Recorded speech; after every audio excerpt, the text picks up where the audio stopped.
Volatility rising, breadth deteriorating, and skyrocketing crude prices. What does it all mean for the stock market? I quantify it all in today's REKTelligence report.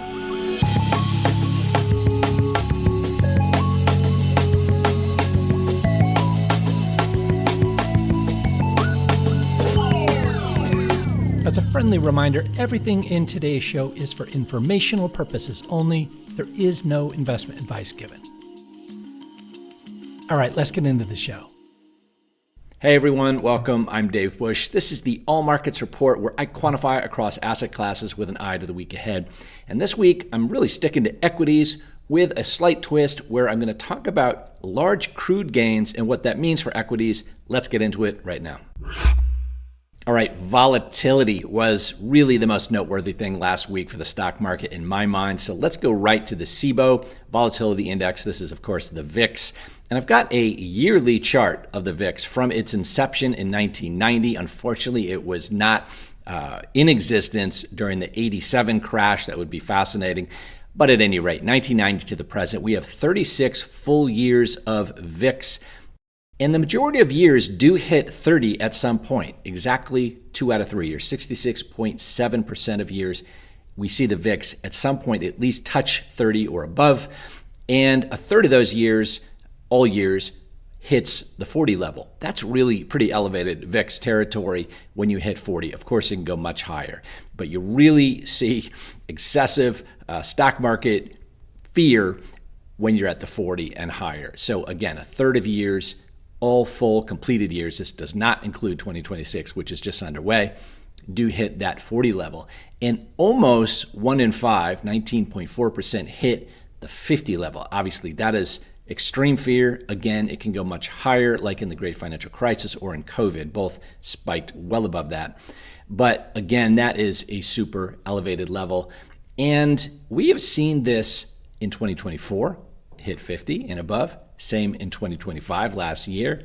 And we've never seen the VIX do this 3 years in a row. Now, we don't have a ton of data, but we have enough, certainly above 30 data points. Will 2026, with war, with joblessness creeping up, with many other issues, a new Fed chair coming in soon, I could go on. Will we see for the first time the VIX hit above 50? Well, let's see what Polymarket has to say about this, or at least the closest I can get on Polymarket. So here we have on Polymarket the odds by June 30th. There was no later contract that I saw. Will the VIX close above 50 by June 30th? So by the end of Q2 or Q3, I should say. And the odds right now are 38% chance. So less than 50-50. But it's a pretty strong bid, I would say, at 38%. So this is worth watching. And let's turn now to breadth in the stock market, which is getting interesting to say the least. Another notable feature of stock market activity last week was the deterioration in breadth. And here we've got the S&P 500, and we're looking at the number of stocks above their 20-day moving averages inside the SPX. And it's fallen to less than 40%. Recently, and if you've been following my videos, this was in the high 60s. It deteriorated over the last couple of weeks to in the 50s, and here we are at 35 and change. So this does happen quite frequently. You can see how many times here on this dashed line. This is a pretty common occurrence. What happens, though, to the stock market if we buy and hold for a month or two? Let's find out. Okay, real quick before I get to the results, I want to review the REKTelligence score. This is quite simply an objective function. That's a fancy way of saying it's a single score that takes into account a lot of metrics. And this allows for easy comparisons based on all these things, such as profitability, win rate, edge quality, return efficiency, and risk in the form of drawdown. And here's how to understand it. If there's insufficient data, to me that is strategies with less than 20 trades. These show no score, just a 0. Frontier or emerging results means strategies with greater than equal to 20 trades. These show a score, but are not statistically significant. And validated simply means strategies with greater than equal to 30 trades and an asterisk or star. These have passed a t-test with a probability of less than 5% that the results are due to random noise. Instead, they are strong signal. That's the idea. And these are statistically validated. Not all trades or results with over 30 trades are statistically significant. They're not necessarily that, but you'll see the star and that indicates that they are. All right, here are results for the breadth condition we just talked about, year 2000 to the present. And you can see, just looking at the equity curve, that this is a tale of two regimes. You've got the dot-com crash at the beginning of the century here, 2001, 2002 in particular. Market improved in 2003. And you see it rallied into the financial crisis, where once again, this edge really suffered. And then 2013 and on, this has been pretty reliable. So we'll look at it a couple different ways, but there are 211 instances of this from 2000 to the present. So this is pretty common. And total P&L certainly positive. Profit factor here, 1.6. That is north of 1, which is break even. So that is good. And the hit rate is 64.45%.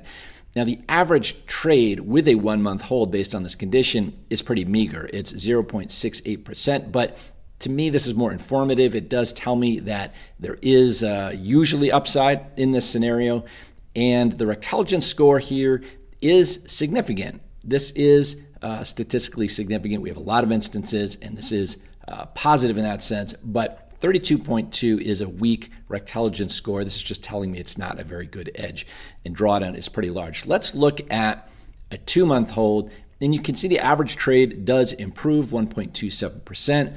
And the REKTelligence score is still, though, 35. It doesn't improve much.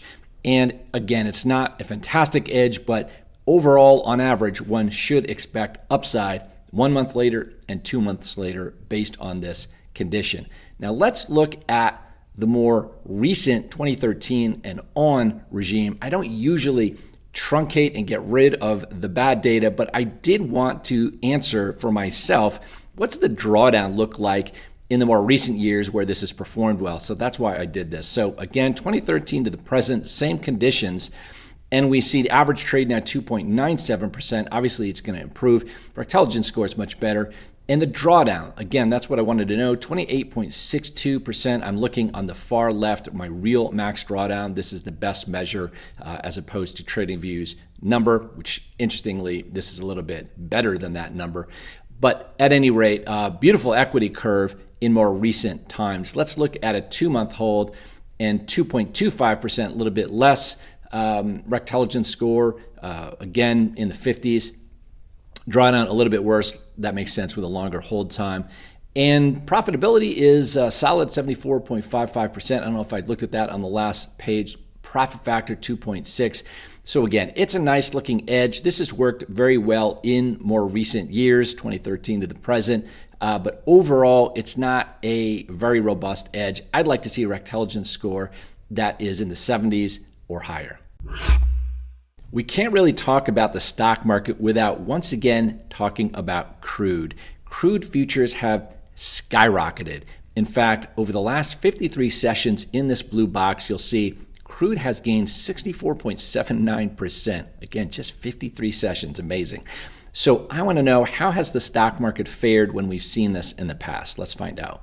All right, we've got the S&P 500 here, and on the left-hand side, you'll see another spike. This indicates that crude has accelerated at least 50% in 50 days. That's the condition I'm going to test, and we'll get more instances with that 50% number. Still dramatic. What's the narrative in 2022? Well, it was a bear market, and it's inflation. And we've been dealing with that inflation issue ever since, although it's been improving. If you look on the right-hand side, this indicates that crude oil has once again rocketed 50% inside 50 days. So let's look at the results. All right, before we go into these results, a quick note that I do not have the REKTelligence score in these slides because we just don't have a ton of data. But nevertheless, I found this interesting, and I think you will too by the end. Let's start on the very short term. Based on this condition, exit in 5 days, you can see only 21 instances, 84 to the present, and the average trade is 0.06%, just negligible. Hit rate is basically a coin flip. Let's look at 10 days out. Again, super short term. Average trade is negative now, negative 0.27% over 13 instances. Pretty noisy. And we see 1 month later, 0.06% average trade, only 8 instances, 50-50 in terms of the hit rate. Go out to 2 months, 0.34%, only 6 instances, but it's a little bit more positive, obviously. 3 months hold time, 1.59% average trade, and 60% profitable. And if we go out to 6 months, suddenly now, a little bit more interesting, we see 9.75% average trade, again, just 5 instances. 80% profitable though, so interesting. It's not really tradable, but it is interesting, and I'm going to look at some other markets as well just to see if this holds.